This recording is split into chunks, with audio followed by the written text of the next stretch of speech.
नमस्कार. आज आपण हे समजून घेणार आहोत की तुमच्या फायनान्स टीमला जे फक्त हिशोब सांभाळतात त्यांना एका स्ट्रॅटेजिक पॉवर हाऊसमध्ये कसं बदलायचं. चला सुरुवात करूया. चला एका खूप महत्त्वाच्या विचाराने सुरुवात करूया. बघा, फायनान्स डिपार्टमेंट म्हणजे फक्त आकडेमोड नाहीये. हे व्यवसायाचं ते केंद्र आहे जिथे जोखीम आणि संधी या दोन्ही गोष्टींचं व्यवस्थापन होतं. खरं तर हे तुमच्या व्यवसायाचं हृदय आहे. ठीक आहे, तर आज आपण काय काय बघणार आहोत ते पटकन बघूया. या सगळ्या मुद्द्यांवर आपण सविस्तर बोलणार आहोत. तर आपला पहिला मुद्दा आहे व्यवसायाचे हृदय. म्हणजे अकाउंट्स डिपार्टमेंटला फक्त एक कॉस्ट सेंटर न मानता त्याला एक स्ट्रॅटेजिक सेंटर कसं बनवता येईल हे आपण बघूया. म्हणजे आपलं ध्येय अगदी स्पष्ट आहे. फक्त हिशोब ठेवण्यापलीकडे जायचं आहे आणि व्यवसायाला एक अशी दिशा आणि नियंत्रण द्यायचं आहे जणू काही हे एक कमांड सेंटरच आहे. चला आता आपल्या पुढच्या म्हणजे दुसऱ्या मुद्द्याकडे वळूया आणि बघूया की यातून एक स्ट्रॅटेजिक फायदा कसा तयार होतो.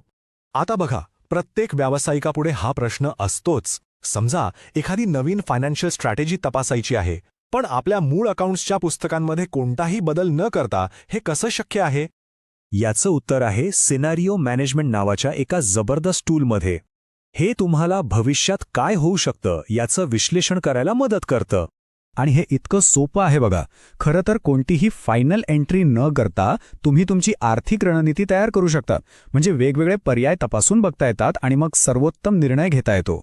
आता यातली सगळ्यात भारी गोष्ट काय माहितीये की तुम्ही तुमची सध्याची परिस्थिती आणि भविष्यात काय होऊ शकतं यांची थेट तुलना करू शकता समोरासमोर.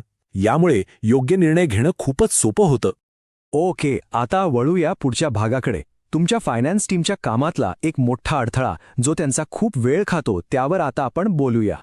अकाउंटंट्ससाठी सगळ्यात मोठी डोकेदुखी कोणती असते आणि असं कोणतं काम आहे जिथे चुका होण्याची शक्यता सर्वात जास्त असते? बरोबर, अनेकांसाठी याचं उत्तर असेल बँक रिकन्सिलिएशनची ती किचकट प्रक्रिया. मॅन्युअली करायला गेलं तर खूप वेळ जातो आणि चुकाही होऊ शकतात. म्हणूनच सगळ्यात महत्त्वाचा बदल हा आहे की त्या कंटाळवाण्या मॅन्युअल कामातून सुटका करून एका सुटसुटीत ऑटोमेटेड प्रक्रियेकडे वळणं. वेळ तर वाचतोच, पण चुकाही टाळता येतात. हे काम तर अगदी काही क्लिक्समध्ये होतं. सिस्टीम स्वतःच सगळं अवघड काम करते आणि त्यामुळे रोजचा कितीतरी मौल्यवान वेळ वाचतो आणि हाच वेळ टीमला जास्त महत्त्वाच्या स्ट्रॅटेजिक कामांसाठी वापरता येतो. बरं, आता आपण वेळ तर वाचवला. आता या वेळेचा आणि डेटाचा उपयोग करून आपण हे शोधूया की आपल्या व्यवसायात खरा नफा कुठून येतोय. हा प्रश्न खूप महत्त्वाचा आहे. आपला नफा नक्की कुठून येतोय? एखाद्या विशिष्ट प्रोजेक्टमधून की कोणत्या शाखेतून किंवा कोणत्या डिपार्टमेंटमधून? या प्रश्नाचं उत्तर मिळणं म्हणजे स्ट्रॅटेजिक वाढीची गुरुकिल्ली सापडण्यासारखं आहे.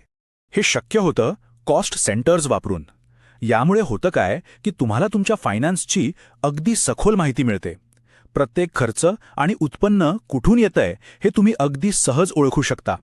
आता इथे बघा, हे चित्र किती स्पष्ट आहे.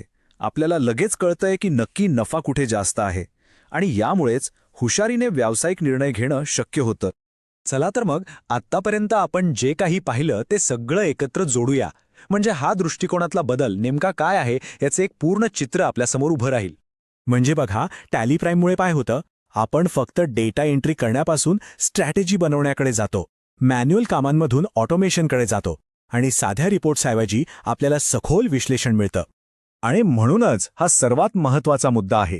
हे फक्त एक अकाउंटिंग सॉफ्टवेअर नाहीये, हा एक फायनान्शियल कंट्रोल प्लॅटफॉर्म आहे जो तुम्हाला तुमच्या व्यवसायावर पूर्ण नियंत्रण मिळवून देतो. चला जाता जाता एका महत्त्वाच्या प्रश्नावर विचार करूया. तुमचं अकाउंटिंग सॉफ्टवेअर तुमच्यासाठी काम करतंय की तुम्हीच त्याच्यासाठी काम करत आहात?